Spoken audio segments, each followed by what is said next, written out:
Okay, this is a gardening video with a difference in that what I'm not going to tell you is how to grow wonderful pretty flowers and wonderful border areas and wonderful kind of fat vegetables. It's not that kind of gardening video. What it is, it's a video about wildlife gardening. Something that we need much more of today than ever before, given the state of Britain's wildlife. With large numbers of species like the small tortoiseshell butterfly in massive decline.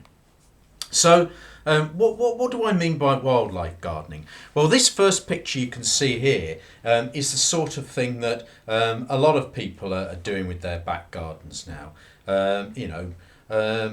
Massively manufactured looking area of lawn, probably either artificial or full of these artificial fertilisers that you see advertised on the TV and sprayed with all manner of weed killers to keep it just perfect grass and then cut completely short, and often bordered by large amounts of this awful block paving stuff.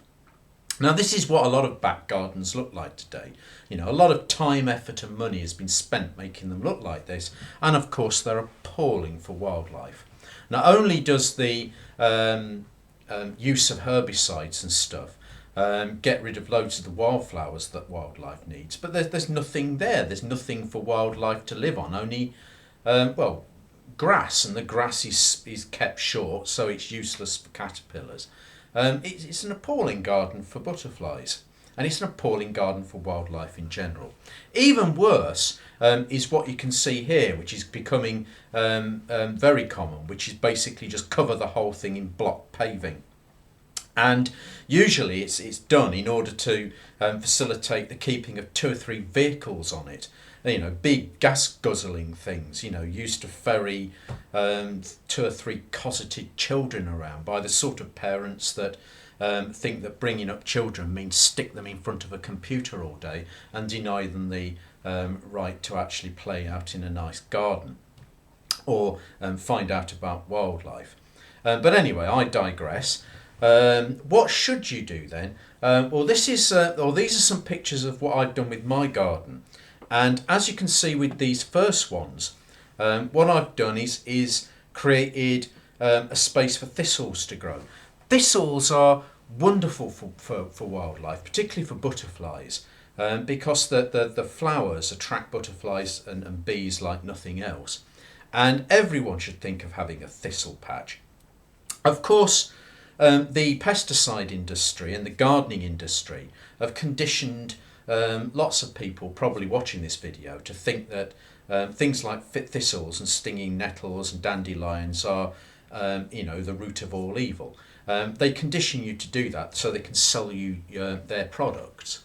You need to kind of unthink those things and change your kind of consciousness and approach to things to realising that what thistles are flowers. They're flowers that might have, prickly leaves on them, but they are flowers. This idea that they're somehow, kind of evil plants and so on. It's just pure spin by the people trying to sell you products to get rid of them.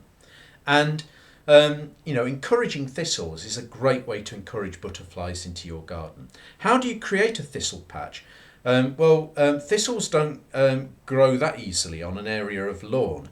The best way to do it is actually, if you've got a membrane over the earth and maybe some stones on it, that's actually good for thistles. What you do is you put holes in the membrane, and as long as you can get some thistle seeds through that, that creates thistles. And it also prevents the grass from growing around them that will prevent the thistles from flourishing.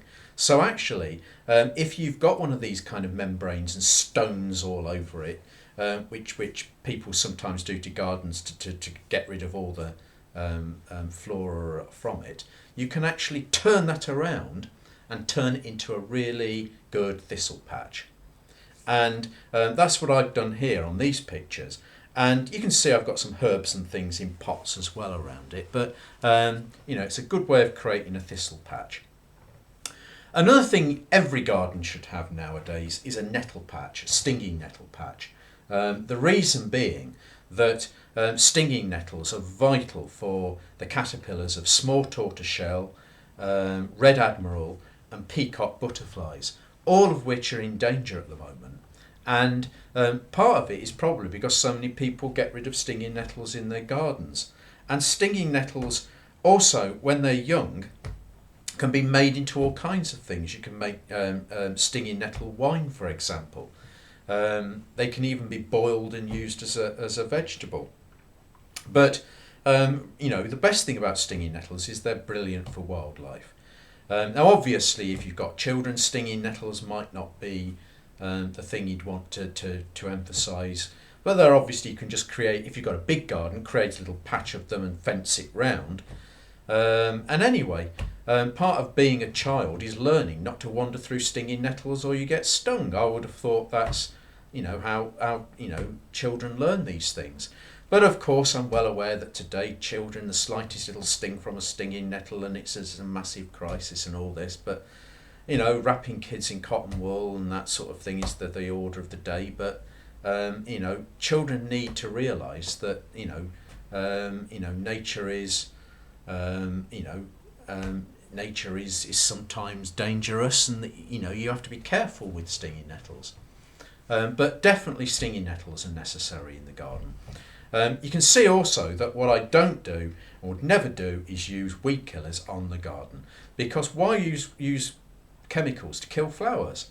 You can see I've got some bluebells here and then a range of other wildflowers that just naturally spring up. Why kill them? Why kill wildflowers? It's just insane. Especially when the only reason that wildflowers are being killed usually is so that you can then plant flowers from garden centres. Why not just enjoy the wildflowers? And of course the wildflowers are better for caterpillars, for butterflies and so on. You can see also here I've got the ash tree at the back of the garden and various ash saplings which are growing in the garden, which make a really nice covering and visual look to the garden.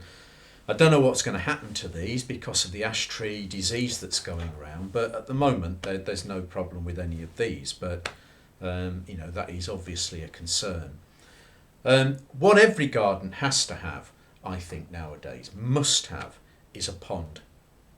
At least one pond, given the sheer variety of wildlife that you can get from a pond. And this pond here is a little pond shaded by the nettles. You can see the sunlight gleaming through over it, just right for things like frogs, because frogs like a bit of shelter and so on. And it has got frogs in it. It's also got large amounts of larvae in for various insects that I can see floating around under the surface. But every garden needs to have a pond, and obviously, if you've got small children, you've got to take care with ponds and sort of cover them up and so on with netting and things and stuff, or simply wait till your children are older. But as long as you can, every garden needs to have a pond, definitely. So basically, some of you will be looking at this video thinking, what a messy garden, what a kind of jungle. That's the point. The whole point is that a garden should look a bit like a jungle nowadays if you're going to put wildlife first. And the fact that it might look to some people horrible and ugly is a kind of false consciousness, and that false consciousness has been engendered into people. By things like snobbery. Oh, my garden has got to look neater than the next door neighbours, otherwise I am lower down the food chain. That kind of attitude. But it's more to do with also the fact that the pesticide industry, the herbicide industry, the gardening industry conditions people to think that gardens must be neat, tidy, perfect and all the rest of it, because otherwise you wouldn't buy the stuff they're trying to sell you. And what people need to do is to get out of that way of thinking and get into the way of thinking that your garden can be a rich, even if it's a small garden, a rich source of diverse wildlife. Thanks for listening.